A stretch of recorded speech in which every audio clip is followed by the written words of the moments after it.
नौकरी से आने वाला पैसा या बिजनेस, क्या? ये भी लगता है कि स्टार्टअप करना चाहिए, शार्क टैंक पे लोग आएंगे, लाखों करोड़ों लोग फंडिंग रेस कर लेते हैं, यूनिकॉर्न रोज बने जा रहे हैं, तो एक थोड़ा सा फैशनेबल हो गया है स्टार्टअप स्टार्ट करना। इनफैक्ट लोगों को लगता है कि अगर आप नौकरियां कर रहे हैं तो आप अपना ज़मीर बेच रहे हैं। आप कह रहे हैं 15 साल में आप करोड़पति बन सकते हैं, मतलब एक अच्छी स्थिति में आ सकते हैं, तो उसके लिए सैलरी कितनी होनी चाहिए? अगर आप एक सिंपल म्यूचुअल फंड का SIP भी करेंगे अपनी 20% तनख्वाह के साथ, आप अपना पर्स या वॉलेट खोल के मुझे दिखाइए कि उसमें कितने सर पैसे। बिल्कुल एक भी नहीं मिलेगा आपको।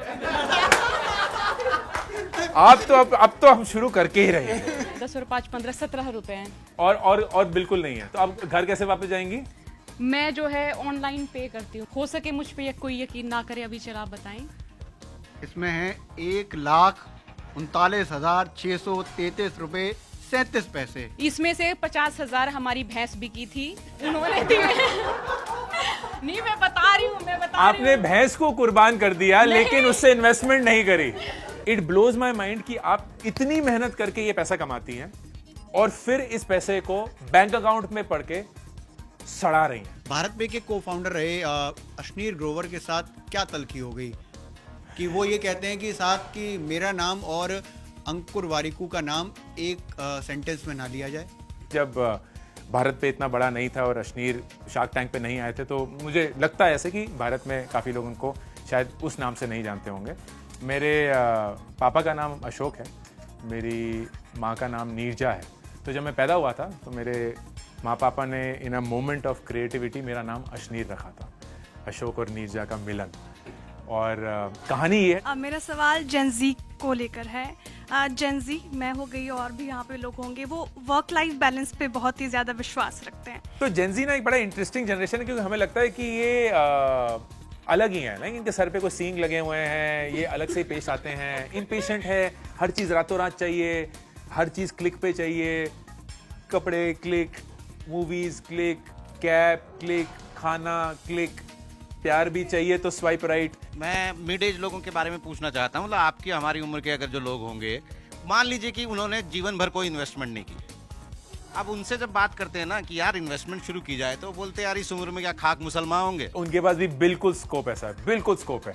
तो ये एक बहुत ही उम्दा सवाल है जो बहुत लोग पूछते हैं, एंड नेचुरली जो अपने 40s में होते हैं। तो जो लोग मिड एज्ड हैं उनका सबसे बड़ा अंतर फ्रॉम यंग पीपल क्या है? जो गोल्ड में इन्वेस्ट मैं कर रही हूँ, क्या ये आगे फ्यूचर के लिए ठीक है या नहीं? बहुत लोगों के अपने फैमिली ज्वेलर होते हैं, लेकिन जरूरी नहीं है कि वो नहीं, हमारे फैमिली के ही है, फैमिली के ही है। हाँ मतलब घर की दुकान है।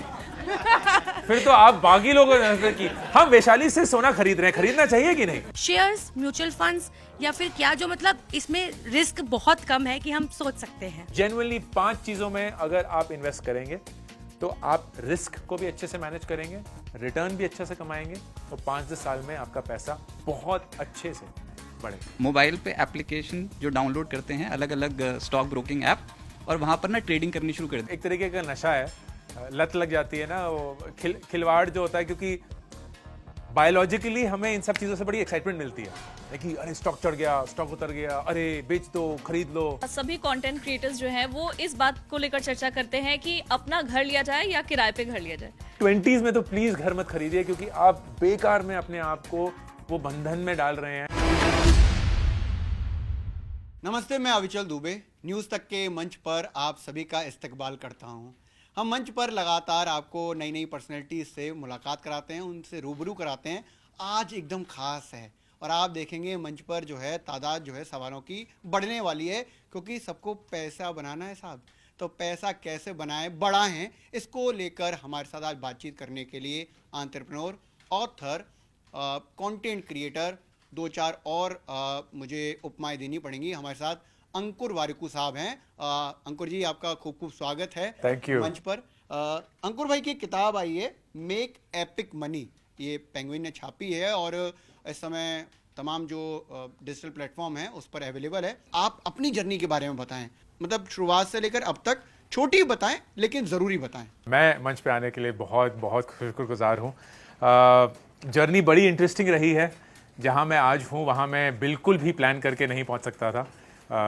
पढ़ाई करी, US गया पढ़ने के लिए, वहाँ की पढ़ाई छोड़ के वापस भारत आ गया, कंप्लीट यू टर्न लिया अपनी पूरी ज़िंदगी में। MBA स्कूल गया, वहाँ MBA ख़त्म किया, फिर 3 साल नौकरी करी, और 2009 में जब भारत में स्टार्टअप का कल्चर इतना बड़ा था ही नहीं जितना आज है, तब स्टार्टअप की जर्नी शुरू करी थी।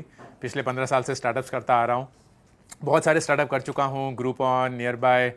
पिछले 3-3.5 साल से एक एजुकेशन स्टार्टअप चला रहा हूँ वेबवेदा के नाम से, लेकिन उसके साथ ही साथ कंटेंट क्रिएशन की जर्नी भी शुरू करी। तो बहुत सारे प्लेटफॉर्म्स पे जितना मैंने ज़िंदगी में ठोकरे खा खा के सीखा था वो लोगों को सिखाने की कोशिश करी, एंड थैंकफुली बहुत अच्छे से रिसीव हुआ। एंड उसके चलते आज मैं कंटेंट क्रिएशन करता हूँ, अपना स्टार्टअप चलाता हूँ, इन्वेस्टिंग करता हूँ, एंड किताबें लिखने का और लोगों को पढ़ाने का बहुत शौक़ है। किताबें पढ़ने का उससे कई ज़्यादा बड़ा शौक़ है। तो जितना पढ़ा और जितना उससे सीखा एक तरीके से वापस देने की कोशिश करी। तो ये तीसरी किताब मेक एपिक मनी उसी के लिए लिखी गई है। हर साल एक नई किताब लिखने का गोल तो है, अब देखते हैं कितने सालों तक वो रहता है। आज हूँ, थैंक यू सो मच। आपने इसको शॉर्ट में बताया, लेकिन इसमें 2-3 चीज़ों को मिस किया। मैं उनको ले आऊँगा, लेकिन सबसे ज़्यादा बात ये आती है कि पैसा बनाने को लेकर या पैसा इन्वेस्ट करने को लेकर, बचाने को लेकर जो सवालात आते हैं, उसमें एक सवाल बड़ा महत्वपूर्ण होता है, सैलरी से, यानी कि नौकरी से आने वाला पैसा या बिजनेस, क्या? तो ये सवाल जब हमने मंच पे शुरुआत करी उससे पहले ही पूछा गया था कि सैलरी से आप कितना पैसा कमा सकते हैं, एक बिजनेस करना चाहिए कि नहीं करना चाहिए। भारत में इतनी तेज़ी से ग्रोथ हो रही है, अगले 10-20 साल सबको लगता है कि सभी पैसा बनाएंगे, लेकिन ये भी लगता है कि स्टार्टअप करना चाहिए। शार्क टैंक पे लोग आएंगे, लाखों करोड़ों लोग फंडिंग रेस कर लेते हैं, यूनिकॉर्न रोज बने जा रहे हैं। तो एक थोड़ा सा फैशनेबल हो गया है स्टार्टअप स्टार्ट करना। इनफैक्ट लोगों को लगता है कि अगर आप नौकरियां कर रहे हैं तो आप अपना ज़मीर बेच रहे हैं, कि 9 से 5 में घिसे जा रहे हैं, किसी के और तलवे चाट रहे हैं। आप खुद की ज़िंदगी, खुद के पूरे डेस्टिनी के मालिक बन सकते हैं। लेकिन ये बिल्कुल भी उतना ग्लैमरस नहीं है जितना लगता है। स्टार्टअप के फैक्ट्स ये हैं कि हर 100 स्टार्टअप में से 10 स्टार्टअप ही हैं जो 1 साल के बाद जिंदा भी रह पाते हैं। उन 10 में से शायद एक जाके उतना बड़ा बन पाएगा जितना आप कल्पना करते हैं। तो 1% सक्सेस के लिए आप अपनी स्टेबिलिटी को अगर छोड़ देते हैं या दाव पे लगा देते हैं, मुझे नहीं लगता कि कोई भी इंसान ऐसा गैम्बल या सट्टा अपनी ज़िंदगी के साथ खेलना चाहेगा, जानते हुए कि ये फैक्ट है। लेकिन लोगों को ये लगता है कि सैलरी बड़ी एक बोरिंग सी चीज़ है। हर रोज़ जाते हैं, ऑफिस में काम करते हैं, महीने के एंड पे, महीने की शुरुआत पे तनख्वाह आ जाती है, उसको हम खर्च कर देते हैं, ज़िंदगी चलती रहती है और फिर एक दिन हम रिटायर कर जाते हैं। It doesn't have to be this way. आपकी ज़िंदगी बिल्कुल भी ऐसे ना हो, उसका पूरा कंट्रोल आपके ऊपर है। एंड व्हाट आई से, at least in the book make epic money, कि जितनी भी आपकी तनख्वाह मिलती है, आप उसके लिए थोड़ा पैसा अपनी ज़रूरतों के लिए रखें, जो आपकी बेसिक नीड्स हैं। आपका EMI हो गया, बिजली पानी का खर्चा हो गया, खाने का खर्चा हो गया, ये सारी ज़रूरतें हैं, इसमें आपको पैसे खर्च करने ही हैं। तो इस पे आप थोड़ा सा एलोकेट करिए। अपनी इच्छाओं में अपना पैसा डालिए। आपको फ़ोन खरीदना है, आपको कपड़े खरीदने हैं, आपको बाहर खाना खाने जाना है या घर पे ऑर्डर करना है, छुट्टियों पे जाना है, लेकिन कम से कम 20% अपने तनख्वाह का आप इन्वेस्ट करिए। एंड इस इन्वेस्टिंग के लिए आपको मैथ्स जानने की जरूरत नहीं है, नंबर से वाकिफ होने की जरूरत नहीं है, स्टॉक मार्केट का गुरु होने की जरूरत नहीं है, बहुत सारे स्टॉक टिप्स फॉलो करने की जरूरत नहीं है। अगर आप एक सिंपल म्यूचुअल फंड का SIP भी करेंगे अपनी 20% तनख्वाह के साथ, वो 10-15 साल में जितना वक्त आपको एक बिजनेस बनाने में भी लग जाएगा, आप करोड़पति बनेंगे with a fairly high level of predictability. And ये चीज लोगों को यकीन नहीं आती है, क्योंकि उन्हें लगता है यार 10-15 साल तो बहुत लंबे हैं, उसमें तो ये भी नहीं हो पाएगा, वो भी नहीं हो पाएगा, तब तक की जिंदगी हमें बहुत कुर्बान करनी पड़ेगी। None of that is needed. तो इस बुक में इसी के बारे में बात करिए कि अमीर बनना इतना मुश्किल नहीं है जितना हमें लगता है। इनफैक्ट इतना अनरीजनेबल या अनप्रेडिक्टेबल भी नहीं है जितना हमें लगता है। ऐसा भी नहीं है कि सिर्फ कुछ ही स्मार्ट लोग हैं जो अमीर बन पाते हैं, या सिर्फ अमीर लोग ही ज़्यादा अमीर बन पाते हैं। मुझे ऐसा यकीन है कि अगले 20-30 साल इस देश में हर एक इंसान जिस भी फाइनेंशियल स्थिति में पैदा हुआ था, उससे कई ज़्यादा फाइनेंशियल स्थिति पावरफुली अपने लिए बना सकता है, अपने परिवार के लिए बना सकता है, क्योंकि we are sitting on possibly the best period that this country has seen and will see. Okay, आपने कहा कि करोड़पति बनना इतना मुश्किल काम नहीं है।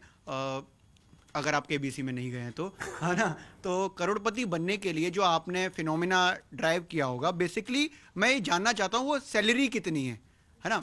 अब 10,000 रुपये से आप 50 साल बाद करोड़पति बनने हैं, जिसका कोई मतलब नहीं रह जाता है।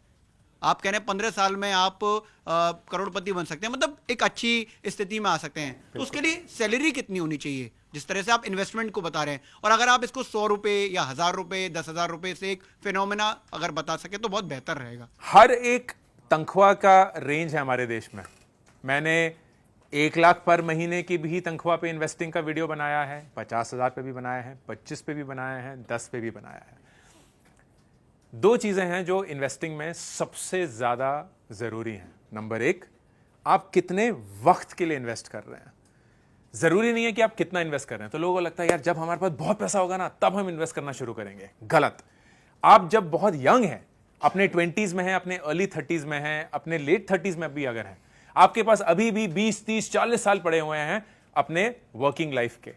अगर आप अपना पूरी शिद्दत के साथ, पूरे डिसिप्लिन के साथ एसआईपी शुरू करेंगे, आप ऑटोमेटिकली जैसे बैंक को कर्ज देते हैं अपनी ईएमआई के रूप में, खुद को भी देंगे to get to that point. So सबसे पहला इंपॉर्टेंट चीज है वक्त। वक्त सबसे पावरफुल है क्योंकि टाइम कंपाउंड्स। वक्त जो है वो पैसे को बड़ा करता है। दूसरी चीज is what is the risk you are taking to get to that return. तो भारत का सबसे फेवरेट प्रोडक्ट है एफडी। माँ बाप बोलते रहते हैं एफडी करा लो, बच्चा पैदा होता है तो एफडी करा लेते हैं, कोई भी खुशी होती है तो एफडी करा लेते हैं। एफडी बहुत खूबसूरत चीज है अगर आप अपने पैसे को बचाना चाहते हैं, क्योंकि एफडी सिर्फ अपने पैसे को बचा सकता है, उसको बढ़ा नहीं सकता है। 6% का जो आपको इंटरेस्ट मिलता है, टैक्स टूक्स काट के वो 4.5% बनता है। आपके चीजों की कीमत हर साल 5 से 6% से बढ़ रही है। मतलब एफडी में पड़ा हुआ आपका पैसा हर साल 1 से 1.5% जंग खा रहा है। उसकी औकात, उसकी हैसियत हर साल 1 से 1.5% कम हो रही है, 6% से बढ़ नहीं रही है। लेकिन अगर आप यही पैसा स्टॉक मार्केट में डालते हैं तो वो ऑन एन एवरेज 12 से 13% बढ़ता है। मतलब आपका पैसा नेट ऑफ इन्फ्लेशन के बावजूद 6 से 7% बढ़ रहा है। This is what you have to ensure for a really long period. अब ये जो 12 से 13% है, लोग बोलेंगे यार ये कैसा मिलता है, स्टॉक मार्केट तो बहुत रिस्की जगह है, यहां पैसा गवाया जाता है।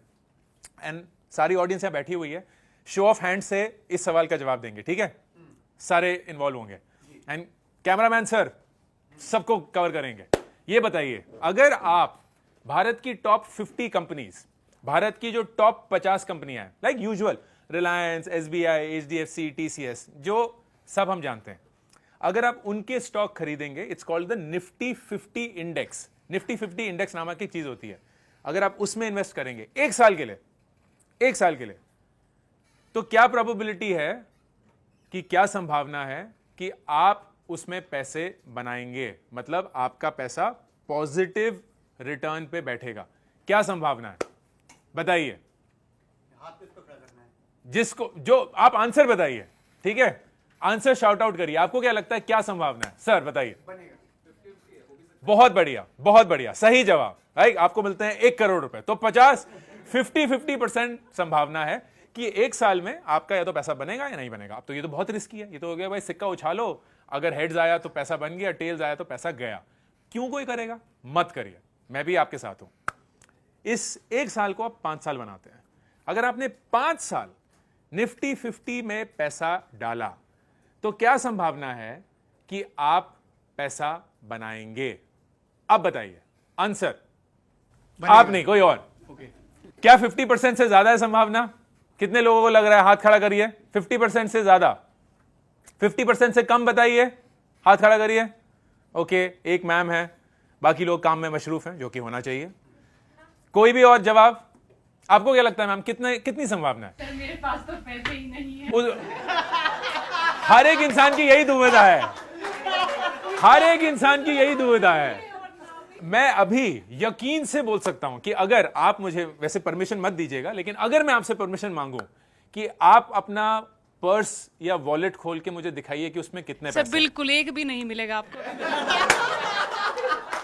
आप तो अब तो हम शुरू करके ही रहे हैं। अब तो हम शुरू करके ही रहेंगे। ये मेरा बैग है।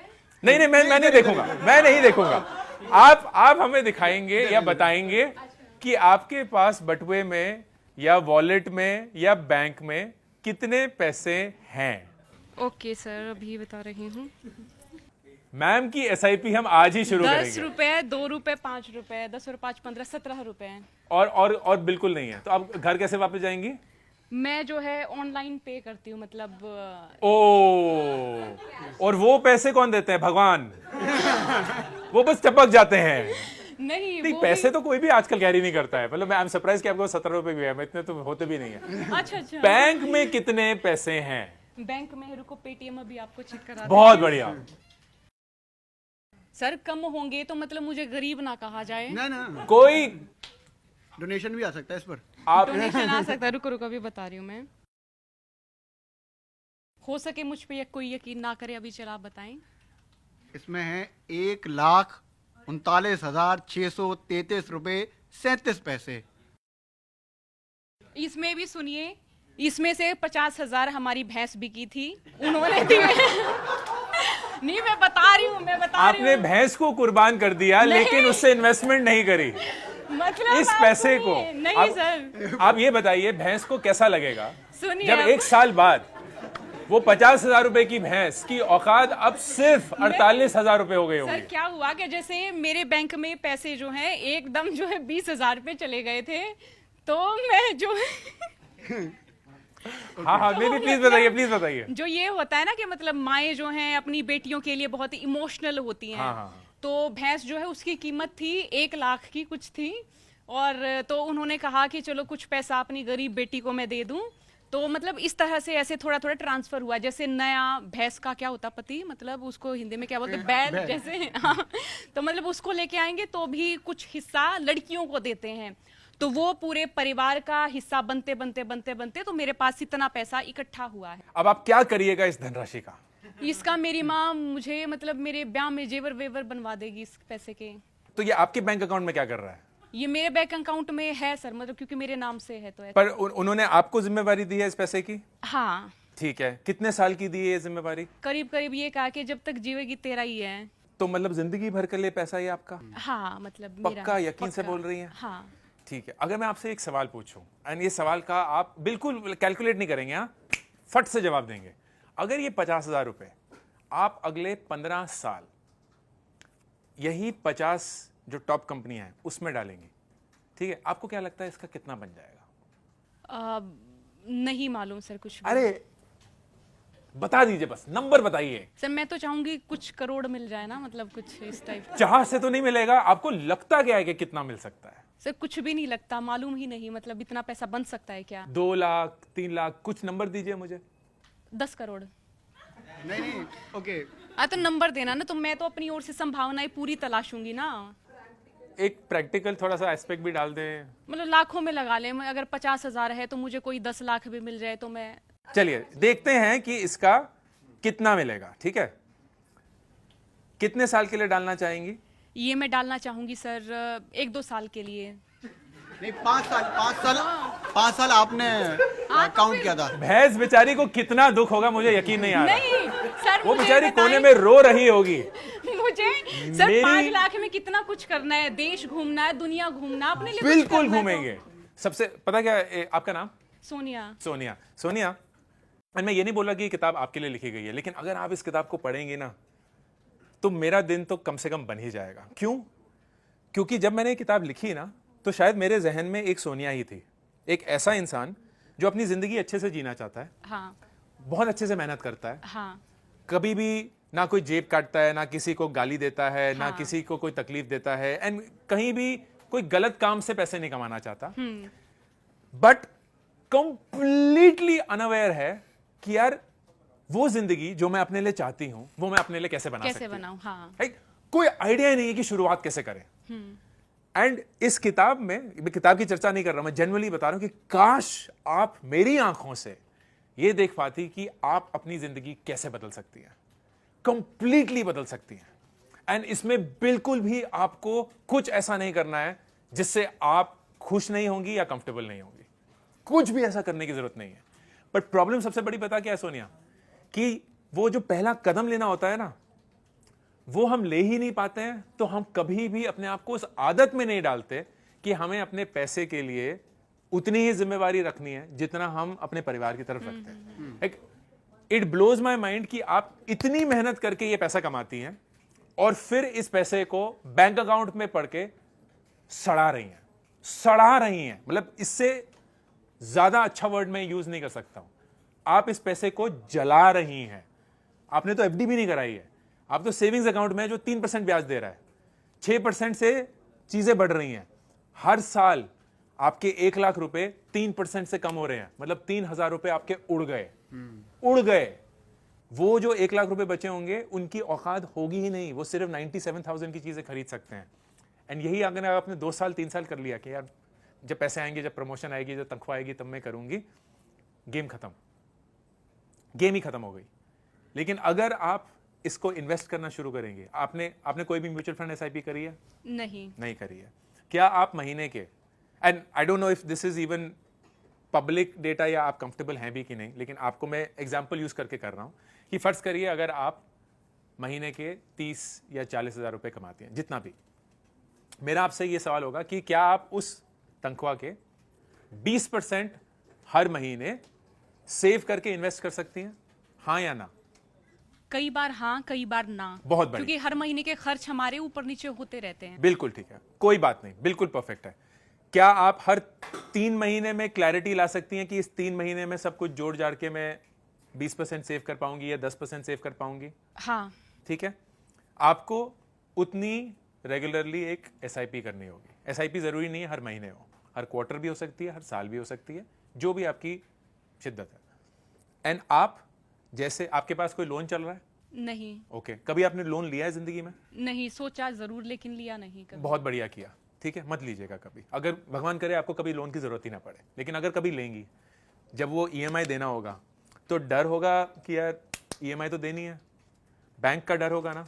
वही डर आपको अपने लिए, अपने पैसे के लिए भी डालना है कि ये जो डर है ना, जो मेरे को बैंक की तरफ है, वो मुझे खुद के फ्यूचर की तरफ भी होना चाहिए कि मुझे हर महीने की 5 तारीख को खुद के लिए, अपने फ्यूचर के लिए इन्वेस्ट करना है। एंड चाहे धूप हो, छांव हो, बाढ़ हो या कुछ भी और, वो पैसा निकल के ही रहेगा। मैं गरीब और अमीर नहीं, मैं गरीब और अमीर माइंडसेट की बात कर रहा हूं। गरीब वाला माइंडसेट क्या बोलता है कि मैं खर्चा करूंगा और जो बच जाएगा उसको इन्वेस्ट करूंगा। अमीर वाला माइंडसेट बोलता है मैं इन्वेस्ट करूंगा और जो बच जाएगा उसमें अपना खर्चा संभालूंगा। सबसे बड़ा अंतर सिर्फ यही एक चीज है। एंड सबसे बेस्ट तरीका पहले इन्वेस्ट करने का और जो बच गया उसमें अपना खर्चा निकालने का है कि जैसे ही तनख्वाह आएगी उसको निकाल के इन्वेस्ट कर दो। निकालो और इन्वेस्ट करो, रुको मत। तो अगर आप अपने आप से, मुझसे क्या वादा करेंगी, अपने आप से आज वादा करेंगी, किताब भी मत पढ़िएगा, कि आज मैं जाके एक म्यूचुअल फंड एसआईपी करूंगी। मैं आपको उस आंसर भी दूंगा कि वो 50,000 रुपए अगर आप इन्वेस्ट करेंगी इन म्यूचुअल फंड, आपके 50,000 रुपए 15 साल में करीब 6 लाख रुपए बन सकते हैं। एंड ये सिर्फ एक ही बार का कंट्रीब्यूशन है, एक ही बार। अगर आप हर महीने जितना भी 5,000 रुपए, जो मैंने जो वीडियो बनाया था 10,000 रुपए का, 10,000 रुपए में आप 2,000 रुपए इन्वेस्ट करेंगी हर महीने 2,000 रुपए इन्वेस्ट, एंड उसको सिर्फ हर साल 10% से बढ़ाएंगे, मतलब 2,000 का 2,200, 2,420 वगैरह। आपके पास 30 साल में 7 करोड़ रुपए होंगे। 7 करोड़ रुपए, जिसकी औकात उस समय पे, क्योंकि इन्फ्लेशन है, उस समय पे 1.25 करोड़ रुपए होगी। मतलब आज अगर आपके पास 1.25 करोड़ रुपए होते तो जो आपकी जिंदगी होगी वो होगी 30 साल बाद, 20 साल बाद 1 करोड़ रुपए। ये एक्चुअल है, इसमें कहीं कोई रिस्क लेने की जरूरत नहीं है, कहीं कुछ नहीं करना पड़ेगा, लेकिन लोग शुरुआत ही नहीं करते। भारत पे के को फाउंडर रहे अश्नीर ग्रोवर के साथ क्या तलखी हो गई कि वो ये कहते हैं कि साथ कि मेरा नाम और अंकुर वारिकू का नाम एक सेंटेंस में ना लिया जाए। मैं अश्नीर से मिला नहीं हूं, मैं उन्हें जानता नहीं हूं, वो मुझे नहीं जानते, वो मुझसे नहीं मिले। मुझे कोई आइडिया नहीं है कि उन्होंने वो क्यों बोला। मुझे कोई अंदेशा नहीं है कि उनके दिमाग में क्या चल रहा है। तो मैंने जब ये खबर हुई थी तो बहुत लोगों ने अरे अंकुर रिएक्ट करिए। मैंने किस चीज़ पे रिएक्ट करूँ, मुझे तो पता भी नहीं है कि मुझे क्या रिएक्ट करना है। तो अगेन द सेम थिंग, मुझे कोई आइडिया नहीं कि उन्होंने क्यों बोला और कैसे बोला और कहाँ बोला और कब बोला। मैंने बस सुना एंड बस सुन के मैंने बोला ठीक है, कुछ तो होगा उसके दिमाग में जो चल रहा होगा, but no idea at all. नहीं, उन्होंने इसलिए बोला होगा ना क्योंकि आपने हल्का फुल्का तो रोस्ट किया ही था ना अश्नीर को। बिल्कुल, कब, क्या, कैसे? तमाम जो वीडियोस आई थी उसमें तो कुछ देखा गया हमने। बिल्कुल नहीं। हाँ, ये एक चीज़ है जो लोगों ने मुझे बोला था, अरे आपने अश्नीर नाम पे कुछ बोला था। तो स्टोरी ये है जो कि एन एक्चुअल स्टोरी, और बाय द वे 2018 में स्टोरी मैंने फेसबुक पे डाली थी जब भारत पे इतना बड़ा नहीं था और अश्नीर शार्क टैंक पे नहीं आए थे। तो मुझे लगता है ऐसे कि भारत में काफ़ी लोग उनको शायद उस नाम से नहीं जानते होंगे। मेरे पापा का नाम अशोक है, मेरी माँ का नाम नीरजा है। तो जब मैं पैदा हुआ था तो मेरे माँ पापा ने इन अ मोमेंट ऑफ क्रिएटिविटी मेरा नाम अश्नीर रखा था, अशोक और नीरजा का मिलन। और कहानी ये है जो मेरी माँ बोलती है, मुझे नहीं पता कि सच है कि नहीं है, मुझे नहीं लगता सच है, लेकिन वो बोलती हैं कि जब मैं प्राइमरी स्कूल या प्ले स्कूल जा रहा था, 3 साल का था, तो एक दिन मैं वापस आया और मैंने बोला कि माँ मेरा आज से नाम अंकुर है। और माँ ने बोला हाँ ये शायद अच्छा नाम है। तो तब से मेरा नाम अंकुर पड़ा। तो पहले मेरे स्कूल में मेरा नाम अश्नीर वारिक हुआ है, फिर मेरा नाम 3 साल में शायद जाके अंकुर वारिक हुआ था। तो ये मैंने वीडियो बनाया था, पर मुझे पता भी नहीं था कि अश्नीर ग्रोवर कौन है। जैसे मैंने बताया मैं नहीं जानता हूँ उनको, मैं उनसे नहीं मिला हूँ, और उस समय पे वो इतने पब्लिक फिगर नहीं थे जितने वो आज हैं। बट हाँ, लोगों को लगा था कि इस बात से उन्हें ठेस पहुँची होगी। अगर पहुँची तो सॉरी, मैंने आपको जहन में रखते हुए वो वीडियो नहीं बनाया था। अभी जो आपको देखकर हमें लग रहा है उसमें एक चीज़ और आ रही है कि पर्सनैलिटी है बंदे की, उसने किताबें लिखी हैं, काफ़ी फाइनेंशियली जानकारी है, इसके अलावा एंटरप्रेन्योर है। फिट कितना है, कैसे है? या तो ये ना जोक एक्चुअली में ये है कि जब मैं एक्सेल पे वीडियोस बनाता हूँ इन्वेस्टिंग के, तो मैं 10 साल में आप इतना कमाएंगे, 20 में आप इतना कमाएंगे, 30 में इतना कमाएंगे, 40 में इतना कमाएंगे। मैं 44 साल का हूँ। तो जब मैं वो 40 वाले बना रहा था, आप 44 हैं? मैं 44 हूँ। मैं इस साल 44 होने वाला हूँ, 43 का हूँ, बट 44 ही मानता हूँ, अब तो 44 ही हो गया। तो मैं 44 का हूँ, 1980 में पैदा हुआ था। एंड मैं अपने आप को ये बोलता हूँ यार 40 साल की वीडियो तो मैं बना रहा हूँ, पर उसके लिए 40 साल जिंदा भी तो रहना पड़ेगा ना। एंड मुझे नहीं लगता कि हमारा लाइफस्टाइल, जब मैं हमारा बोल रहा हूँ तो हम सबका नहीं, कम से कम मेरा तो वैसा ही था, ये सपोर्ट कर पाता कि मैं शायद 85 साल तक बिल्कुल हेल एंड हार्टी रहूँगा, कि जब मेरे पास उस समय इतने सारे करोड़ होंगे तो मैं उस पैसे का इतना अच्छा उपयोग करूँगा कि मेरी ज़िंदगी मस्त हो जाएगी। आई हैव टू इंश्योर कि मैं अपने पैसे को और अपनी ज़िंदगी को इतने अच्छे से ही इंजॉय कर पा रहा हूँ जितना मैं करना चाहता हूँ। एंड उसका एक बहुत बहुत इंपॉर्टेंट फैक्टर हेल्थ है, वेल्थ भी है, ऑफ कोर्स रिलेशनशिप्स भी है। तो मैं 2 चीज़ें करता हूँ जो मेरे लिए सबसे ज़्यादा ज़रूरी होती हैं। एक तो मैं बहुत कॉन्शियस हूँ कि मैं किस चीज़ को खाता हूँ और किस चीज़ को नहीं खाना चाहिए। मैं कोई भी पानी के अलावा लिक्विड नहीं लेता हूँ, कोई भी नहीं। नींबू पानी शायद कभी कभी ले लेता हूँ, बट कोई चाय, कोई कॉफ़ी नहीं, कोई अल्कोहल नहीं, कोई जूस नहीं, कोई एरेटेड ड्रिंक्स नहीं। ना मैं लेता हूँ, ना मैं किसी को बोलूँगा कि उनको लेना चाहिए। दूसरा, खाने में काफ़ी डिसिप्लिन्ड हूँ, घर का ही खाना खाता हूँ और सिर्फ 2 बार दिन में खाता हूँ, 11 बजे और 4 बजे। एंड तीसरा, मतलब ये खाने का है। एंड दूसरी चीज़ जो बड़ी है वो है फिज़िकल एक्टिविटीज़। तो मैं रोज़ टेनिस खेलता हूँ, मुझे टेनिस खेलने का बहुत बहुत बहुत शौक़ है, और मैं रोज़ वर्कआउट करता हूँ जो कि मुझे बहुत पसंद है। तो इससे मेरी बॉडी कम से कम रिस्पेक्टेड रहती है कि जिस चीज़ से हम चल रहे हैं, जिस चीज़ के बलबूते पे हमारी पूरी ज़िंदगी निर्भर है, उस चीज़ को तुम उतना तो कम से कम रिस्पेक्ट दोगे जितना उसको मिलना चाहिए। तो I feel really really fit. This is the fittest I have ever बिन, और मुझे बहुत बहुत अच्छा लगता है। मुझे इनफैक्ट मैं काफ़ी लोगों को ये बोलता हूँ कि फिट होना इतना ज़्यादा ज़रूरी नहीं है, लेकिन खुद को जब आप आईने में देखते हैं आपको कैसा महसूस होता है वो ज़्यादा ज़रूरी है। क्योंकि जैसा आपको लगता है जब आप खुद को आईने में देखते हैं, आपको लगता है कि लोग भी वैसा ही सोचते हैं जब वो आपको देखते हैं। एंड इससे पूरी कहानी बदल जाती है, पूरी कहानी बदल जाती है। जिस हिसाब से आप अपने आप को देखेंगे, आपको हमेशा ऐसा लगेगा कि दुनिया भी आपको देख रही है। एंड वही तो पूरी ज़िंदगी है। हम हमेशा यही देखते रहते हैं कि लोग हमारे बारे में क्या सोच रहे हैं, क्या बोल रहे हैं, क्या नहीं बोल रहे हैं। एंड अगर आप खुद को देखकर अपनी वो इक्वेशन चेंज कर देंगे, मुझे ऐसा लगता है कि सब कुछ चेंज हो जाएगा। सवाल पीछे से आएंगे, लेकिन मुझको ये जो आपने जवाब दिया उसको देखकर लग रहा है आप इस पर अपनी राय भी पेश कर सकते हैं, या फिर उस पर सोच सकते हैं कि आप अगली बार जो है मोटिवेशनल स्पीकर या स्पिरिचुअल स्पीकर के रूप में देखेंगे। इतने टैग नहीं लेने। Hi Ankur, hello. Nice to meet you. अब मेरा सवाल जेंजी को लेकर है। जेंजी मैं हो गई और भी यहाँ पे लोग होंगे, वो वर्क लाइफ बैलेंस पे बहुत ही ज़्यादा विश्वास रखते हैं। जब मैं वर्क लाइफ बैलेंस बोल रही हूँ, इसका मतलब काम, साथ ही साथ लाइफ मतलब हमारे लिए घूमना फिरना, मौज एंड मस्ती, साथ ही साथ सैलरी भी उस वक्त उतनी होती नहीं। तो उस वक्त क्या आप फाइनेंशियल टिप देना चाहेंगे हमारे जैसे लोगों को? बहुत बढ़िया सवाल। आपका नाम? Shreya. Shreya. And for your information, I do cover business, तो बिस्तक से हूँ मैं, आपने इंटरव्यू भी दिया था। मुझे याद है बिल्कुल। Thank you so much. एक चीज और मैं यहाँ पर ऐड करता हूँ, आप जी। जेंजी को भी बता दीजिए, क्योंकि हमारे दर्शक जी, जेंजी को एज अ होल ही मैंने सवाल। बिल्कुल बिल्कुल। तो जेंजी ना एक बड़ा इंटरेस्टिंग जनरेशन है, क्योंकि हमें लगता है कि ये अलग ही है, इनके सर पे कोई सींग लगे हुए हैं, ये अलग से ही पेश आते हैं, इम्पेशेंट है, हर चीज़ रातों रात चाहिए, हर चीज़ क्लिक पे चाहिए, कपड़े click, movies click, cab click, खाना क्लिक, प्यार भी Blinkit। चाहिए तो स्वाइप राइट, तो सब कुछ एकदम इंस्टेंटली।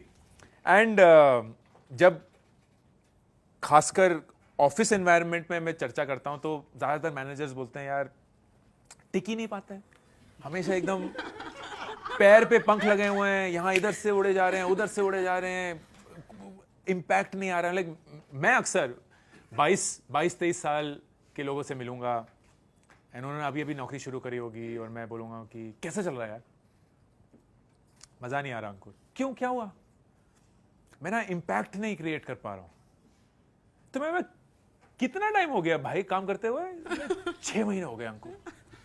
मतलब भाई, मतलब किसने तुम्हें बोला था कि तुम 6 महीने के अंदर इम्पैक्ट क्रिएट कर पाओगे? मतलब यहाँ लोग 60 साल लगे हुए हैं, वो शायद नहीं कर पाए हैं।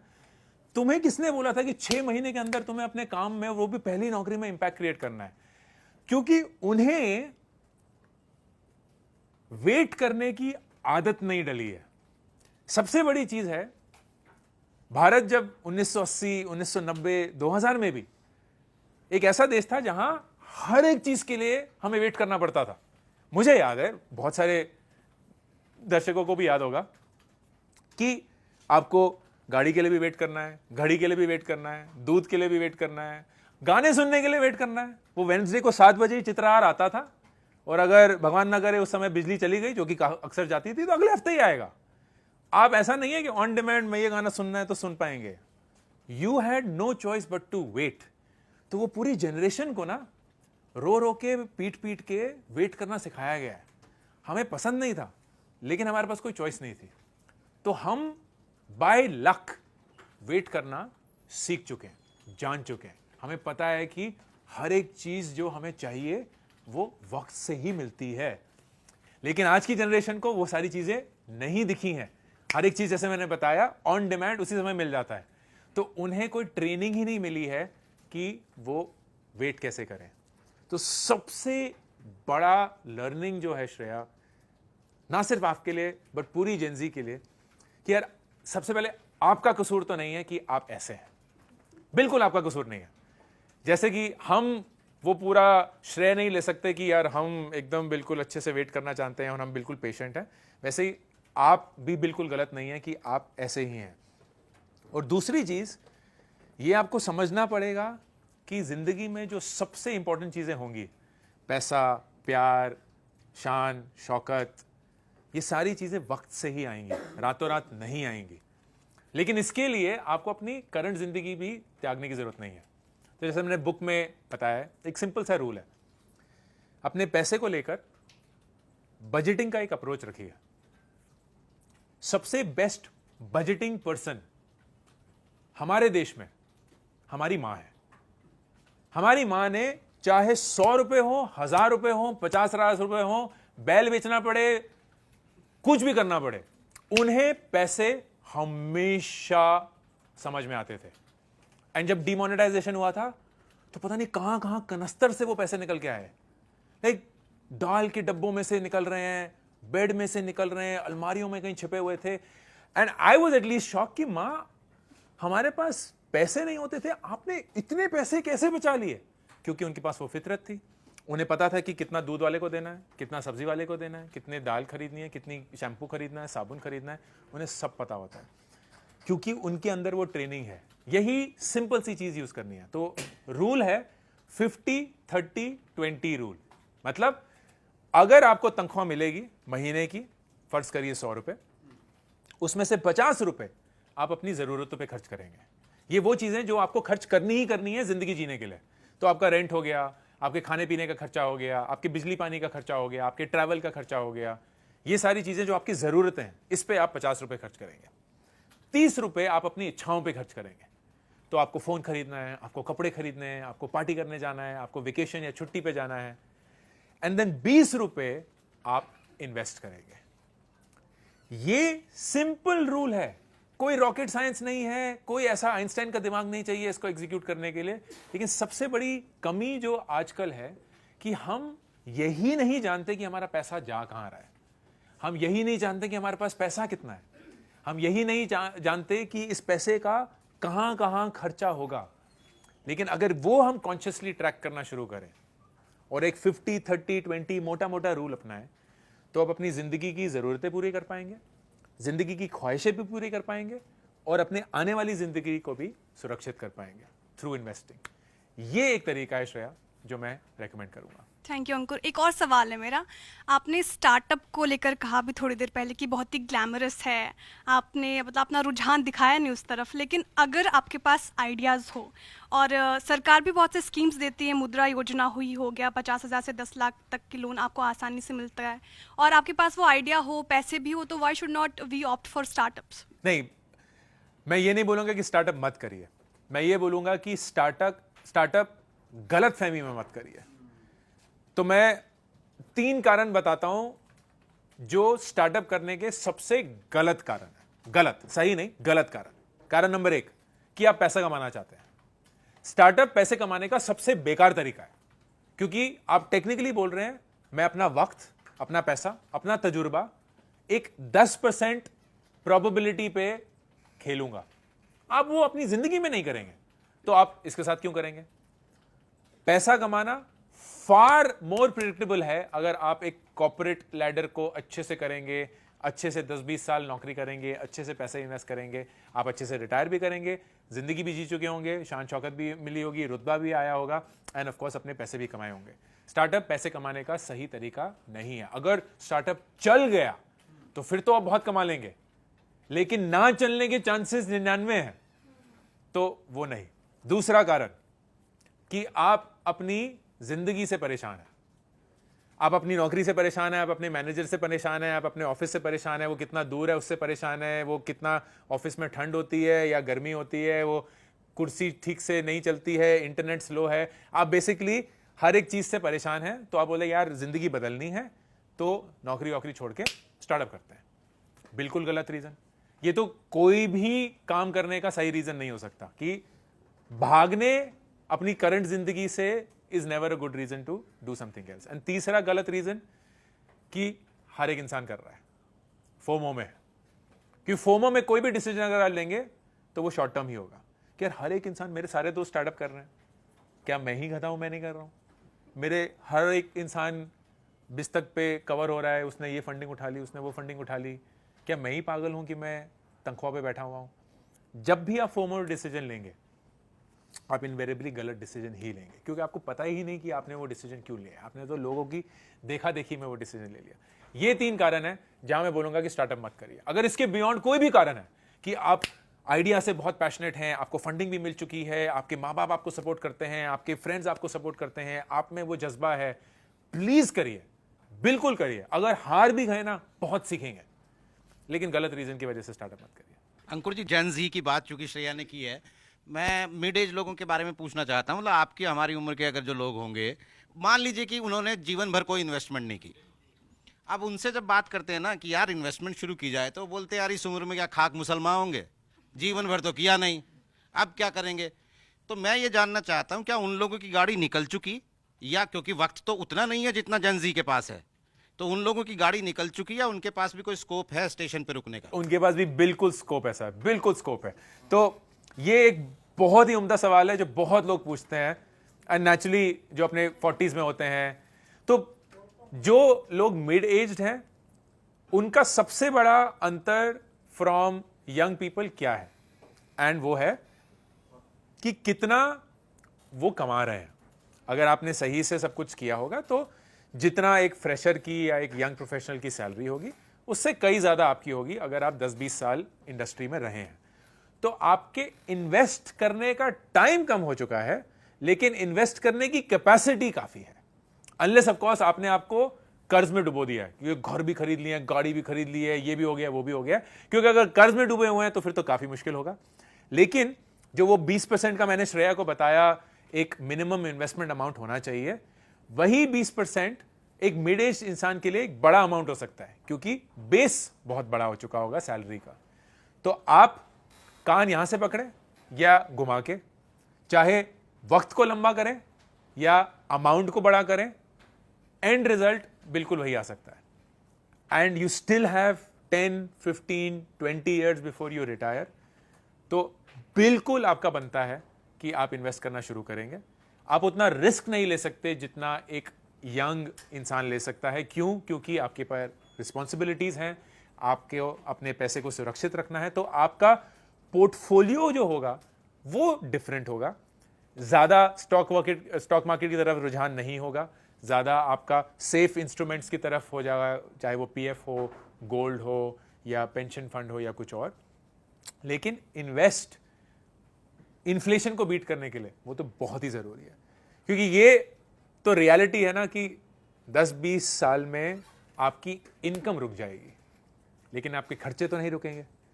एंड ऐसा हो सकता है कि आप जो अभी अपने बच्चों को अपना रिटायरमेंट प्लान बना के बैठे हुए हैं, उनका मूड चेंज हो जाए या उनकी ज़िंदगी में कुछ ऐसा हो जाए कि वो आपको सपोर्ट ना कर पाएँ। तो आपको खुद के लिए तो फाइनेंशियल इंडिपेंडेंस बनानी ही पड़ेगी for the period once you stop earning, and वो हो सकता है। हाय अंकुर, मैं अभी आपने जेन जी की बहुत सारी बात कर ली, लेकिन मैं थोड़ी ओल्ड स्कूल टाइप की हूँ। मैंने मेरी मदर को देखा है कि उन्हें इन्वेस्टमेंट करनी होती थी, वो गोल्ड ज्वेलरी में इन्वेस्ट करती थी, जो कि मैंने भी कैरी फॉरवर्ड किया है। अब मैं भी इन्वेस्ट करती हूँ, तो कोई भी ओकेजन हो, चाहे किसी का बर्थडे हो, एनिवर्सरी हो, तो मैं गोल्ड में इन्वेस्ट करती हूँ। और मैं म्यूचुअल फंड्स या SIPs में इसीलिए इन्वेस्ट नहीं करती क्योंकि मुझे फाइनेंशियल रिस्क से बहुत डर लगता है। तो फाइनेंशियल रिस्क से कैसे ओवरकम करें, और ये जो गोल्ड में इन्वेस्ट मैं कर रही हूँ, क्या ये आगे फ्यूचर के लिए ठीक है या नहीं? बढ़िया। आपका नाम? वैशाली। वैशाली, बहुत बढ़िया सवाल है। गोल्ड बहुत बढ़िया इन्वेस्टमेंट अपॉर्चुनिटी है, लेकिन गोल्ड के बहुत अलग अलग तरीके हैं करने के। ज्वेलरी सबसे बेकार तरीका है इन्वेस्ट करने का, क्योंकि ज्वेलरी में आपको मेकिंग चार्जेस देने होंगे, आपकी प्योरिटी वाला क्वेश्चन हो सकता है। हाँ, बहुत लोगों के अपने फैमिली ज्वेलर होते हैं, लेकिन जरूरी नहीं है कि वो नहीं, हमारे फैमिली के ही है। फैमिली के ही है। हाँ, मतलब घर की दुकान है। फिर तो आप बाकी लोगों की, हम वैशाली से सोना खरीद रहे हैं, खरीदना चाहिए कि नहीं? एंड जब तक आप उस एक्स्ट्रा चार्जेस को मेंटेन नहीं कर पाएंगे, आपका जो रिटर्न है वो उतने से ही कम हो जाएगा, क्योंकि मेकिंग चार्ज, GST, इन सब की वजह से आपका रिटर्न टेक्निकली कम हो रहा है। गोल्ड में अगर आप इन्वेस्ट करना चाहते हैं, देन डिजिटल गोल्ड में इन्वेस्ट करना सबसे बढ़िया है। क्यों? क्योंकि कोई सिक्योरिटी या सेफ्टी के कंसर्न्स नहीं है कि यार सोना कल को चोरी हो जाए, वो लॉकर में रखना है, तिजोरी में, या वॉल्ट लेना होगा बैंक में, वो सब नहीं करना पड़ेगा। कैरी करने का कोई प्रॉब्लम नहीं है, क्योंकि कहाँ अगर ले जाएं, अगर हमें शहर बदलना हो या देश बदलना हो या कुछ भी और। एंड डिजिटल है तो सिक्योर भी है। सबसे बेस्ट तरीका गोल्ड में इन्वेस्ट करने का है, सरकार हर quarter sovereign gold bonds SGB वो अनाउंस करती है, जो कि हाँ जी अभी हुए हैं, बिल्कुल अभी हुए हैं। एंड SGB सबसे बढ़िया है क्योंकि वो डिजिटल है, सरकार बैक्ड है, एंड जैसे जैसे सोने का दाम बढ़ेगा वैसे वैसे आपकी वैल्यू भी बढ़ेगी। तो टेक्निकली आप सोना ही खरीद रहे हैं, लेकिन फिजिकल फॉर्म में नहीं, डिजिटल फॉर्म में। एंड उसके ओवर एंड अबव आपको 2.5% एक्स्ट्रा मिलता है, जो कि बहुत ही बढ़िया। सिर्फ एक उसमें कंडीशन है कि आपको 8 साल तक इन्वेस्ट करना होगा, जो कि मेरे हिसाब से बहुत बढ़िया कंडीशन है, क्योंकि 8 साल तक आप उससे निकल नहीं सकते, तो आपकी इन्वेस्टमेंट की डिसिप्लिन वैसे ही बन जाएगी। तो अगर आप ज्वेलरी खरीदना चाहते हैं, बिल्कुल बिना झिझक खरीदिए, लेकिन यह गलतफहमी में मत खरीदिए कि मैं इन्वेस्टमेंट के तौर पे खरीद रही हूं। अपने लिए खरीदिए एंड उसको अच्छे से यूज करिए। लेकिन अगर आप गोल्ड में स्पेसिफिकली इन्वेस्ट करना चाहती हैं, देन एसजीवी या digital gold will be a good phenomena. Broader question जो आपका था वैशाली, जिसको मैं एड्रेस करूंगा कि फाइनेंशियल रिस्क से कैसे उभरा जाए। फाइनेंशियल रिस्क से उभरने का सबसे बढ़िया तरीका वक्त है। मैं अक्सर ये बोलता हूं और इस बुक में भी लिखा है, रिस्क को कभी भी आप जिंदगी में एलिमिनेट नहीं कर सकते, आप रिस्क को हटा नहीं सकते, आप सिर्फ रिस्क को मैनेज कर सकते हैं। कोई भी काम जिंदगी में रिस्क के बिना नहीं होता है, लेकिन हम काम तभी कर पाते हैं जब हम रिस्क को मैनेज करते हैं। छोटा सा एग्जांपल दूंगा इसको इलस्ट्रेट करने का। हर रोज जब हम अपने घर से निकल के ऑफिस आते हैं, रिस्क है कि हमारा एक्सीडेंट हो जाएगा, रिस्क है, लेकिन हम तब भी क्यों निकलते हैं? क्योंकि हम अपने दिमाग में उस रिस्क को मैनेज कर पाए हैं। हम सड़क के बीच में नहीं चलते हैं, हम बिना लेफ्ट राइट देखे हुए सड़क क्रॉस नहीं करते हैं, हम स्कूटर में बिना हेलमेट पहन के नहीं जाते हैं, हम अपनी गाड़ी में बिना सीट बेल्ट लगाते हुए नहीं ड्राइव करते हैं। ये सब क्यों करते हैं? ट्रैफिक फाइन से बचने के लिए नहीं, अपने रिस्क को मैनेज करने के लिए। सीट बेल्ट से क्या एक्सीडेंट की प्रोबेबिलिटी जीरो हो जाती है? नहीं, एक्सीडेंट तब भी हो सकता है, लेकिन अगर आपने सीट बेल्ट पहनी होगी तो एक्सीडेंट के बावजूद आप सुरक्षित होंगे। वो रिस्क मैनेज करना होता है। तो एग्जैक्टली इन्वेस्टमेंट में यही। क्या आप स्टॉक मार्केट के उतार चढ़ाव को फ्लैट कर सकते हैं?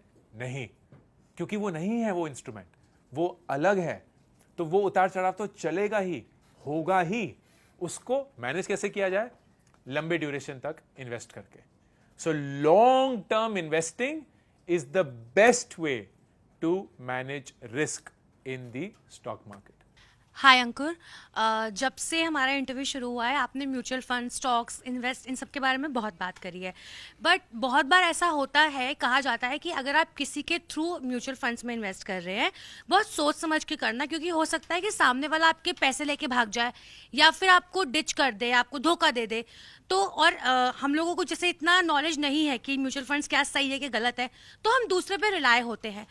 कौन से ऐसे की पॉइंट्स हैं जो हमें ध्यान में रखने चाहिए कि हमें म्यूचुअल फंड्स, चाहे हम किसी की हेल्प से ले रहे हैं, चाहे हम खुद से इन्वेस्ट करना चाह रहे हैं, लेकिन अगर हम स्पेसिफिकली किसी दूसरे से ले रहे हैं तो इन पॉइंट्स को रिमेंबर रखें ताकि हमें बाद में धोखा ना मिल जाए। बिल्कुल, बहुत बढ़िया सवाल। आपका नाम? प्रियंका। प्रियंका।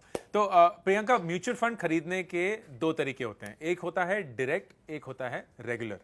जो आपने डिस्क्राइब किया उसको कहते हैं रेगुलर।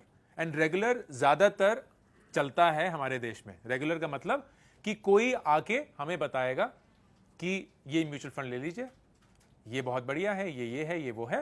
एंड वो एक एजेंट मॉडल होता है, जैसे कि इंश्योरेंस भी इस देश में बिकता आया है लार्जली एजेंट मॉडल से।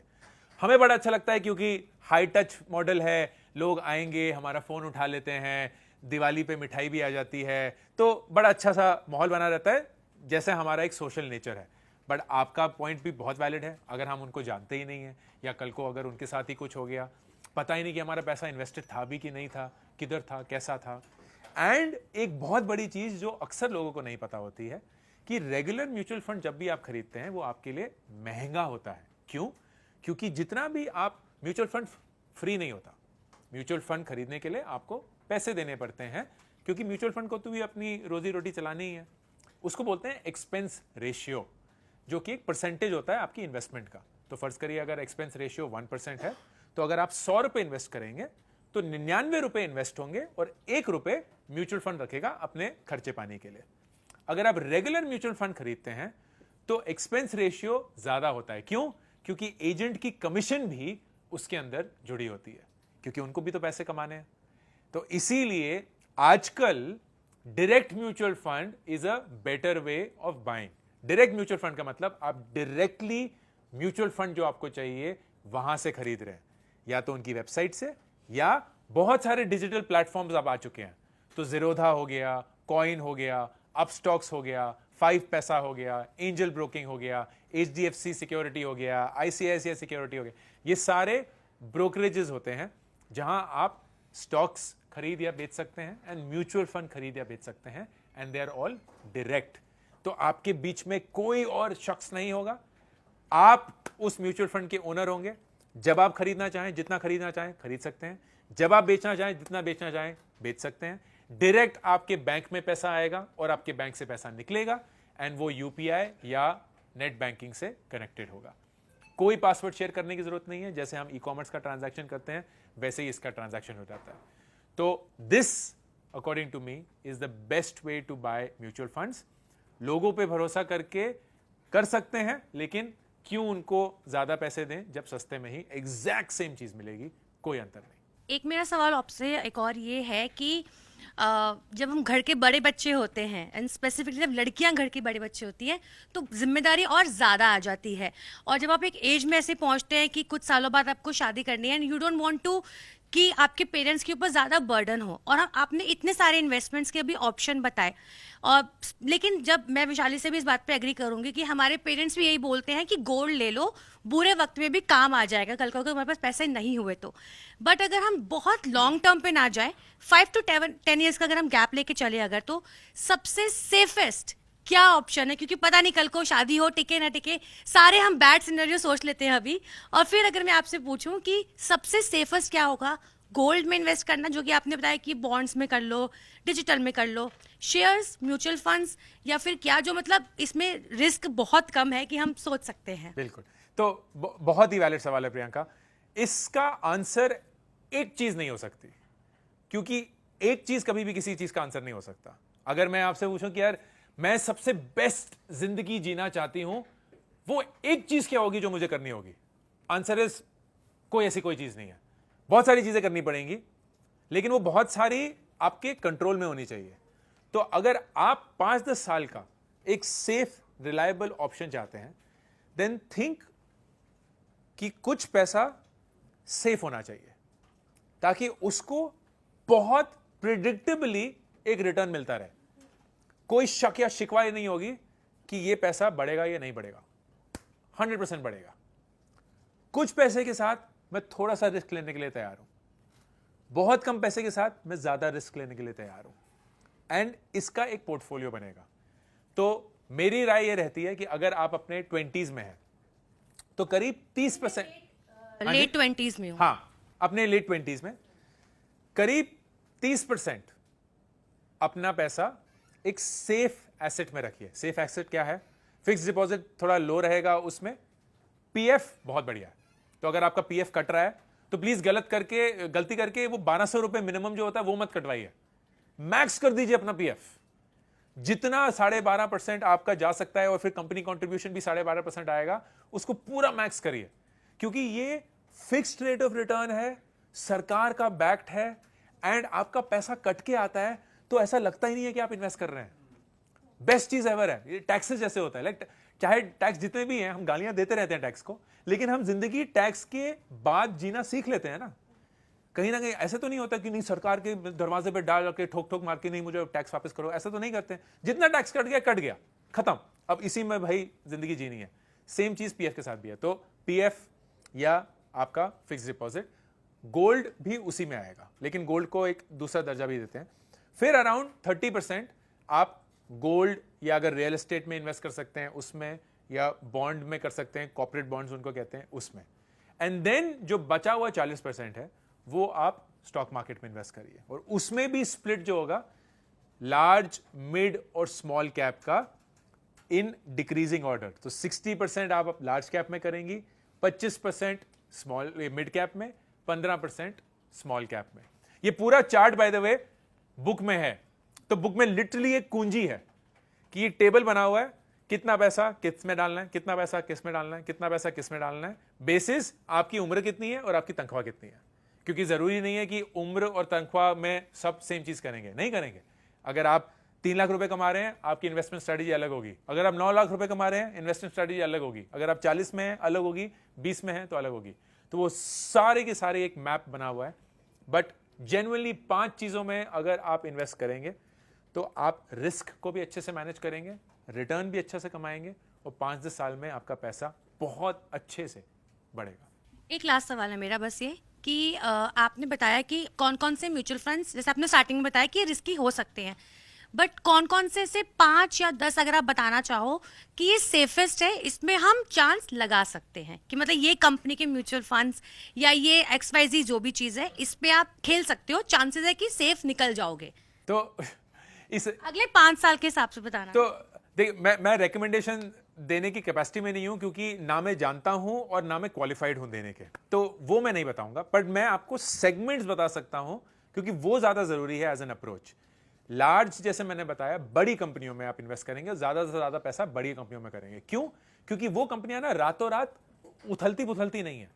ये नहीं होता कि रातों रात 20%, 30%, 40% डाउन हो गया, अप हो गया, वो नहीं होता। वो बहुत अच्छे से बढ़ती रहती हैं। मिड कैप में फिर नेक्स्ट, स्मॉल कैप में सबसे कम, लेकिन तब भी थोड़ा। एंड इसमें अगर आप सर्च करेंगे ना, बहुत सारी वेबसाइट्स हैं, आपको बहुत सारे म्यूचुअल फंड मिलेंगे। एंड सबसे बड़ा वाला जो होगा, आप उसी पे चले जाइए, कोई फर्क नहीं पड़ता, क्योंकि ये ना एक इंडेक्स है। इंडेक्स का मतलब एग्जैक्ट सेम कंपनी में हर एक म्यूचुअल फंड इन्वेस्ट कर रहा होगा, क्योंकि ये एक इंडेक्स बना हुआ है नेशनल स्टॉक एक्सचेंज का या बॉम्बे स्टॉक एक्सचेंज का, जो कि एग्जैक्टली बताता है ये कंपनियां उस इंडेक्स में है और इतना उनका वेटेज है। तो उनको सिर्फ और सिर्फ उसको मैच करना होता है, एंड तभी वो सर पैर नहीं लगाते। उसमें कोई इंटेलिजेंस नहीं होती कि हम कौन सा स्टॉक चूज करें, क्या करें। मतलब इंडेक्स यही है, इसी को उठाओ। हाय अंकुर, मैंने आपकी बुक पढ़ी है और पहले तो बहुत बहुत शुभकामनाएं आपको इस बुक के लिए, और पता लग गया शुरू के 2-3 चैप्टर्स पढ़ के कि ये भी बेस्ट सेलर ही होने वाली है। Thank you. सर, पर एक सवाल है इसमें, आपने बुक में ये लिखा है कि एक एक्टिव इनकम होती है, एक पैसिव इनकम होती है, यानी कि एक ही धुरी पे चल रहे हो, एक ही काम करते चले जा रहे हो जिंदगी भर, तो उससे तो दौलत बनेगी नहीं, तो आपको एक ऑल्टरनेटिव सोर्स, एक पैसिव इनकम की जरूरत होती है। अच्छा, सवाल ये है कि इतनी मुश्किल से तो ये वाली स्किल डेवलप करी थी कि अभी तो इस नौकरी में आए हैं, तो आप बोल रहे हो एक और सोचो, तो अभी तो आप ये बोल रहे हो कि जो नई जनरेशन है उसके पास तो इतना टाइम ही नहीं है, कि वो तो बेचारे यही करते रह जाएंगे फिर जिंदगी भर। तो ये दूसरी स्किल कैसे डेवलप करते हैं फिर? दूसरी स्किल, अच्छा, इसमें एक और चीज़ जोड़ दूं कि लोगों को ना आजकल दूसरी स्किल का मतलब ये पता लग गया, जहाँ पर, क्योंकि मैं बिजनेस कवर करता हूँ बिजतक में, तो वो दूसरी स्किल है मोबाइल पे एप्लीकेशन जो डाउनलोड करते हैं, अलग अलग स्टॉक ब्रोकिंग ऐप, और वहाँ पर ना ट्रेडिंग करनी शुरू कर दी बच्चों ने, बहुत छोटे छोटे बच्चों ने। तो वो नौकरी, पहली स्किल डेवलप नहीं करी, वो टाइम वेस्ट करके ऑप्शंस ट्रेडिंग की तरफ और ये इंट्राडे ट्रेडिंग की तरफ चले गए। तो ये इज इट अ स्किल, या फिर ये एक तरीके का एक नशा सा होता चला जाता? नहीं, ये स्किल नहीं है, एक तरीके का नशा है। लत लग जाती है ना, वो खिलवाड़ जो होता है, क्योंकि बायोलॉजिकली हमें इन सब चीज़ों से बड़ी एक्साइटमेंट मिलती है कि अरे स्टॉक चढ़ गया, स्टॉक उतर गया, अरे बेच दो, खरीद लो। एंड हर एक इंसान की अलग अलग फितरत होती है, तो ये डेफिनेटली मैं इसको स्किल नहीं कहूँगा। जो स्किल होते हैं वो बहुत बहुत माहिर होते हैं, लेकिन वो मोबाइल पे नहीं कर रहे होते हैं, वो बहुत सारे एल्गोरिथम्स के साथ कर रहे होते हैं। ब्रॉडली जो आपका सवाल है वो बहुत अच्छा है कि एक्टिव और पैसिव इनकम का अंतर क्या है और इसको कैसे बनाया जाए जब वक्त की कमी हो। एक्टिव और पैसिव इनकम तो थोड़ा समझाऊंगा। एक्टिव इनकम मतलब जब तक आप अपना वक्त दे रहे हैं तब तक आप पैसे कमा रहे हैं। जब आप अपना वक्त देना बंद कर देंगे, पैसे कमाना बंद कर देंगे। ये होता है एक्टिव इनकम। मतलब एक तरीके से आपका वक्त और आपकी इनकम जुड़ी हुई है। पैसिव इनकम होती है कि आप बिना वक्त डाले हुए भी पैसे कमा सकते हैं, बिना वक्त डाले हुए। इसका मतलब ये नहीं है कि आप फ्री लोड मार रहे हैं, आपका दिमाग आपके लिए पैसे कमा रहा है, आपके स्किल्स आपके लिए पैसे कमा रहे हैं, आपकी नॉलेज आपके लिए पैसे कमा रही है, आपका एक्सपीरियंस आपके लिए पैसे कमा रहा है। सिंपल एग्जांपल देता हूं। बिजतक अगर एक कंटेंट लॉन्च करता है, फर्ज करिए अपने चैनल पे या यूट्यूब पे या कहीं भी और, वो एक्टिवली कंटेंट बनाया जाता है, जैसे हम बना रहे हैं अभी। एक कैमरामैन है जो एक कंटेंट रिकॉर्ड कर रहा है, एक ऑडियो इंजीनियर है जो उसको प्रोसेस कर रहा है, एक एडिटिंग टेबल होगा जो उसको फिनिश करेगा, फिर वो जाके अपलोड होगा। तो लोग अपना वक्त डाल के इस कंटेंट को बनाएंगे।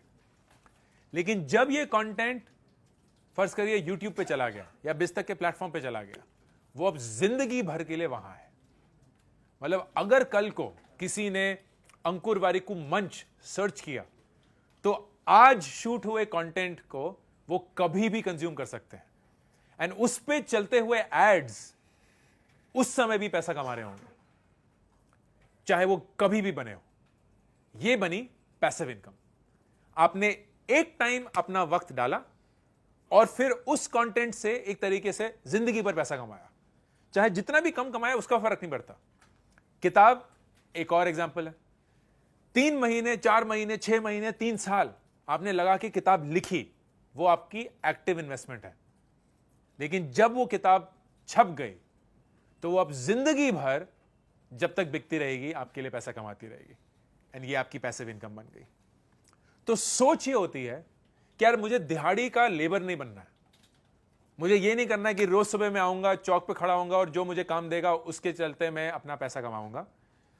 वो हमें करना ही करना है, हर एक इंसान को करना पड़ता है, लेकिन किसी पॉइंट पे आपको ये सोचना होगा कि जो मैं हर रोज कर रहा हूं उसको मैं अब स्केल कैसे कर सकता हूं, उसको कैसे मैं बिना ये वक्त डाले हुए एक ऐसे इंजन पे डाल सकता हूं जहां धीरे धीरे धीरे करके पैसा बनता रहेगा।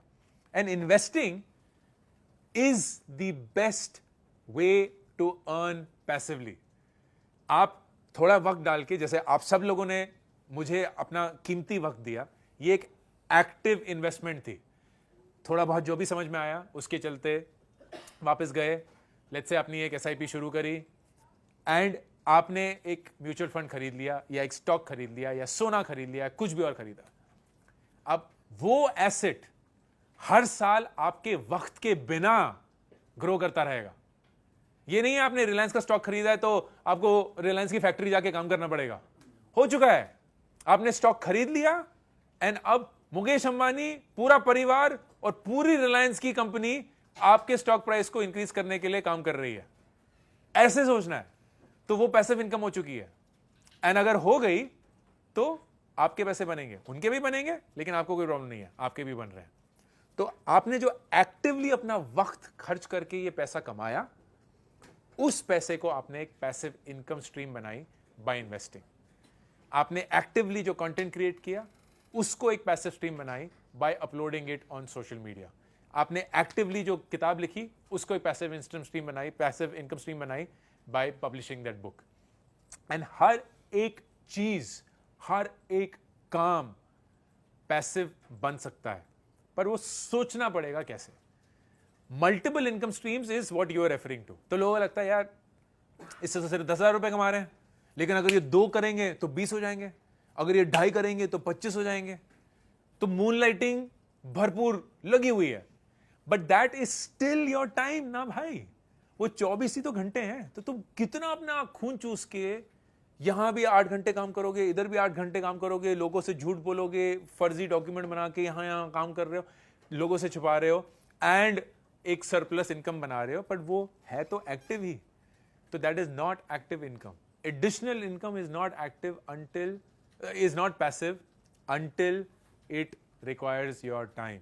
जब तक आपका वक्त लग रहा है तब तक वो एक्टिव ही है, पैसिव नहीं बनी। अच्छा, एक और सवाल है उसमें यह कि सर आपने मेंशन किया है कि ये जब हम कंपैरिजन करते हैं किसी और के साथ, जैसे सपोज करो मेरी शर्ट, दूसरे की शर्ट मेरी शर्ट से सफ़ेद कैसे, बड़ी मेहनत करके सब कुछ समझ के, कोई यहाँ 5-10 साल से ऊपर तो सोच ही नहीं रहा है, चलो 20-25 साल मेहनत कर करके हम पहुँचे, सीढ़ियाँ चढ़ी और पैसा इकट्ठा किया तो मारुति की एक कार लेने लायक हो गए, लेकिन उतने में ना सामने वाला जैगवार ले आया, तो हमें लगा यार ये तो बड़ी मेहनत करके हम यहाँ तक पहुँचे थे और उसने उसी दौरान कुछ ऐसा करके जैगवार ले आया। तो कंपैरिजन करना ये क्या ठीक रहेगा? पैसा तो हमने भी कमाया, पैसा उसने भी कमाया, तो ये वेल्थ, इसका आप क्या सोचते हो? वेल्थ को कैसे डिफाइन किया जाए, किसके पास ज़्यादा किसके पास कम? खुशी तो हमें मिल गई, खुशी तो उसे भी मिली। एक इस सवाल का जवाब देने के लिए एक बड़ी इंटरेस्टिंग कहानी मैंने पढ़ी थी। एक बहुत फेमस क्लासिक बुक है कैच 22 के नाम से। तो उसके लेखक और उनके जिगरी दोस्त एक दिन एक पार्टी में गए, किसी रईस इंसान की पार्टी थी। तो कैच 22 के जो ऑथर है उनका दोस्त उनको बोलता है कि जानते हो जो हमें पार्टी दे रहे हैं वो एक रात में उतना कमाते हैं जितना कैच 22 जो कि एक बेस्ट सेलर क्लासिक बुक रही है अपनी जिंदगी भर में नहीं कमा पाए हैं। बोलता अच्छा, बड़ा इंटरेस्टिंग फैक्ट है, लेकिन यार मेरे पास कुछ ऐसा है जो उसके पास नहीं है। तो दोस्त बोलते हैं यार ऐसी कौन सी चीज हो सकती है तो तुम्हारे पास है उसके पास नहीं है, देख रहे हो शान शौकत वगैरह।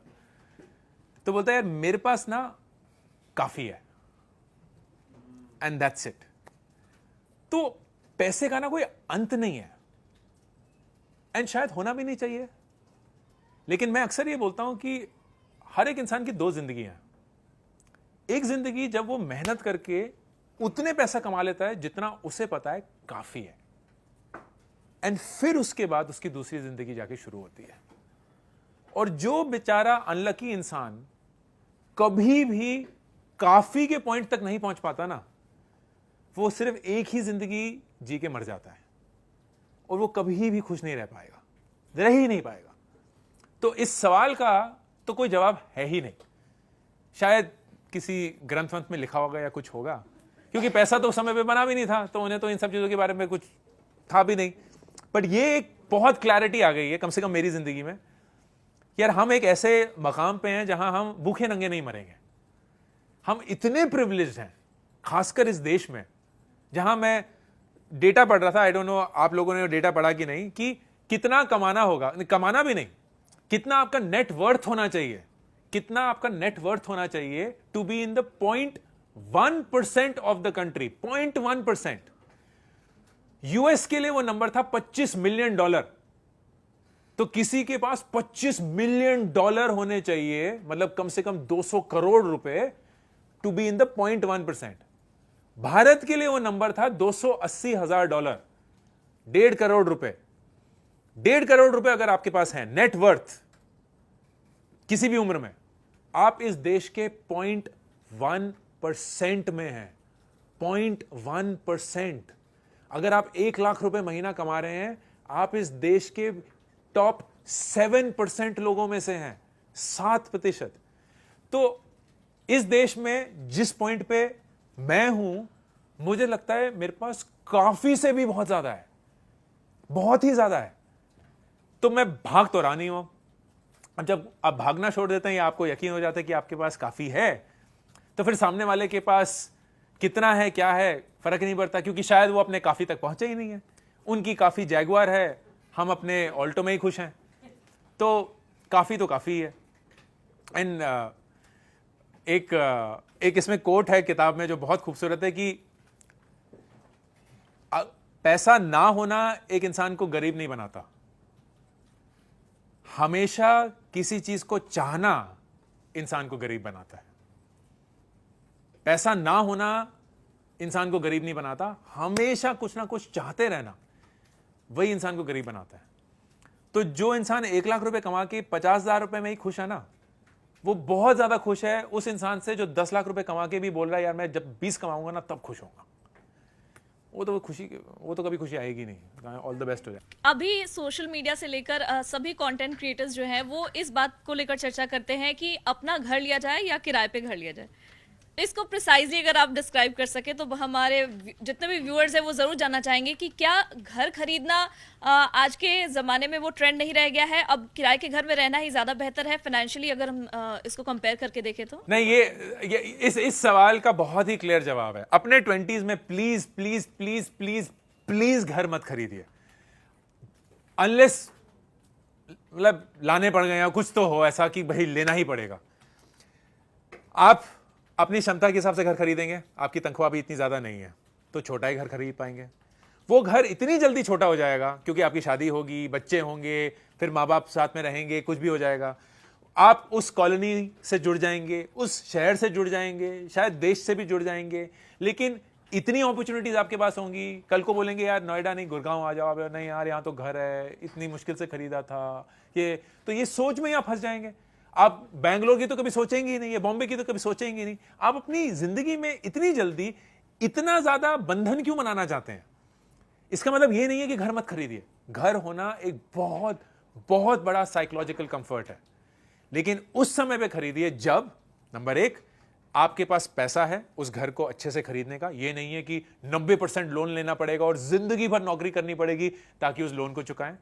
नंबर 2, आपको यकीन है कि आप इसी शहर में रहेंगे और ये घर, ये कॉलोनी आपके लिए सबसे बढ़िया है। एंड नंबर 3, आप वो सिक्योरिटी चाहते हैं, क्योंकि फाइनेंशियली क्लियर है कि किराए पे रहना is far more lucrative. NCR की बात करेंगे, रेंटल यील्ड 1 से 2 मैक्सिमम 2.5% है। मतलब अगर 100 रुपए घर की वैल्यू है, आप 1 से 2.5 रुपए सालाना रेंट देते हैं to stay in the house. ये रेंटल यील्ड है और ये बड़ी नहीं हुई है, ये इतनी ही रहती है। यूएस में यही नंबर 6 से 7-8% भी है। तो लोगों का बिल्कुल फाइनेंशियल इंसेंटिव है घर खरीदना। लेकिन हमारे देश में जहां सप्लाई इतनी है, आपको एक आलीशान घर किराए पे उतनी किराए पे मिलेगा जितने का आप ईएमआई एक बहुत छोटे घर का देंगे। आप क्यों बड़ा घर खरीदना चाहते हैं? लेकिन बिल्कुल खरीदिए। मैंने 40 साल में अपना घर खरीदा और मुझे पता है कि कितनी खुशी मिलती है। माँ पापा ने 50 साल में खरीदा था, मुझे दिखा था कि उनको कितनी खुशी मिली थी। मैं चाहूंगा कि मेरे बच्चे कभी घर ना खरीदें ताकि वो भी खुश रहें। लेकिन 20s में तो प्लीज घर मत खरीदिए, क्योंकि आप बेकार में अपने आप को वो बंधन में डाल रहे हैं जहां आप सोचते रहेंगे यार अब तो जिंदगी भर नौकरी करनी पड़ेगी ईएमआई देने के लिए, इसी घर में रहना पड़ेगा क्योंकि बचपन में लिया था, पहला प्यार था, पहले प्यार के बाद, और फिर यही बन गया है, अब यही शहर है, यही हमारा देश है, यही हमारी कॉलोनी है, इसी के आरडब्ल्यू में प्रेसिडेंट बन के रिटायर करूंगा। नहीं चाहिए। अंकुर, इससे पहले बिस्तक पर आपसे बात हुई थी, तब आपने एक अपने लाइफ स्किल के बारे में जिक्र किया था, जो मुझे लगता है कि अभी डिस्कशन के दौरान भी उसका बार बार जिक्र हुआ। आप बजट प्लानिंग मैनेजमेंट की बात करते हैं और भी हर एस्पेक्ट में मैनेजमेंट की बात होती है। आपकी एक स्टोरी थी जो आपने बताया था कि आप अपने लाइफ के हर आर्क को में आप क्या करते हैं उसको जरूर मेंशन करते थे, और वो आपने काफी लंबे वक्त तक उस हैबिट को बरकरार रखा था। और ये आज के लाइफ में बहुत इंपॉर्टेंट है, क्योंकि जब भी हम बात करते हैं फाइनेंशियल इंडिपेंडेंस की या जिस भी चीज की, अगर हम टाइम को अपने सही तरीके से मैनेज कर लेंगे तो हमारे पास जरूर ही टाइम बचेगा ताकि हम उस टाइम को कहीं और ऑक्यूपाई करके और उससे पैसे कमा सके। तो ये एक लाइफ स्किल जो ऐसा है जो आपसे लोग, हमारे जो व्यूअर्स है, वो सीख सकते हैं। प्लीज उसके बारे में थोड़ा सा बता दें कि कैसे टाइम मैनेजमेंट को आपने मास्टरी की है। टाइम मैनेजमेंट या किसी भी और चीज को मास्टर करने के लिए ना सबसे मेन चीज होती है कि आपको रिकॉर्ड करना पड़ेगा आप करते क्या हैं। आप उसी चीज को इंप्रूव कर सकते हैं जिस चीज को आप रिकॉर्ड कर रहे हैं। आप रैंडमली किसी चीज को इंप्रूव नहीं कर सकते। अगर आपको वजन भी घटाना है तो आपको हर रोज अपने आप का वजन लेना पड़ेगा। अगर आपको सही से खाना है तो आपको हर रोज ये रिकॉर्ड करना पड़ेगा कि आप क्या खा रहे हैं। अगर आपको सही से इन्वेस्ट करना है तो आपको प्लानिंग करनी पड़ेगी कि आपका पैसा कहां कहां जा रहा है। अगर आपको सही से अपना वक्त मैनेज करना है तो आपको क्लियरली पता होना चाहिए कि आपका दिन कैसे बीत रहा है। And if I ask people कि एक हफ्ते पहले आज ही के दिन क्या क्या किया था, लोग भूल चुके हैं। जिंदगी इतनी तेजी से, इतनी ब्लर में जी जा रही है कि हमें आइडिया ही नहीं है हमारा वक्त कहां जा रहा है, हमारा पैसा कहां जा रहा है, हमारा ध्यान कहां जा रहा है। तो जब तक आप माइंडफुली उसको रिकॉर्ड नहीं करेंगे तब तक आप किसी भी चीज को इंप्रूव नहीं कर सकते। तो जैसे आपने बताया, मैंने 13 साल अपनी जिंदगी के, 13 साल की उम्र से 26 साल की उम्र तक हर एक घंटा अपनी जिंदगी का नोट कॉपी पे लिख के रिकॉर्ड किया था कि मैं इस घंटे ये कर रहा था, इस घंटे ये कर रहा था, इस घंटे ये कर रहा था। और दिन के एंड पे मैं उसको देखता था और एक मेंटल मॉडल बनाता था कि ये दिन अच्छा गया, नहीं गया, क्यों गया, कैसे गया, और इसको कैसे इंप्रूव कर सकते हैं। तो वो जो 13 साल की ट्रेनिंग थी, that just set me up for life. अब मुझे एग्जैक्टली पता है कि मेरे दिन का क्या कंट्रोल है, मैं कैसे अपने दिन को, अपने हफ्ते को, अपने महीने को, अपने साल को जीऊंगा। And I am completely in charge of my time. तो अंकुर, यहाँ इसको ख़त्म करते हैं। और आपने चूंकि टाइम मैनेजमेंट को लेकर कहा है तो मैं आपसे ये पूछ लेता हूँ कि 1-1.25 घंटा जो आपने यहाँ दिया है वो आपका सही गया है कि नहीं गया? बहुत बढ़िया सही गया। तो निर्मम होकर आप अपना मंच का एक्सपीरियंस बता सकते हैं, खराब सही जैसा भी। नहीं, मेरे को बहुत अच्छा लगा। मैंने बहुत अच्छे सवालों के बहुत लंबे लंबे जवाब दिए, लेकिन आशा करता हूँ कि इसमें से थोड़ा बहुत जितना भी आप ले पाए हो वो आपने लिया। एंड मोर इम्पोर्टेंटली उसके बारे में कुछ करेंगे। स्पेशल टू सोनिया, आपको अपनी माँ के बलिदान को और भैंस को बिल्कुल बचा के रखना है। वो आगे जाके एक बहुत बड़ी काऊ फार्म बने, वही अरमान होना चाहिए। बट एवरीवन, बहुत बहुत शुक्रिया आपके बहुत अच्छे सवालों का। And thank you for having me on मंच। Thank you very much. Thank you.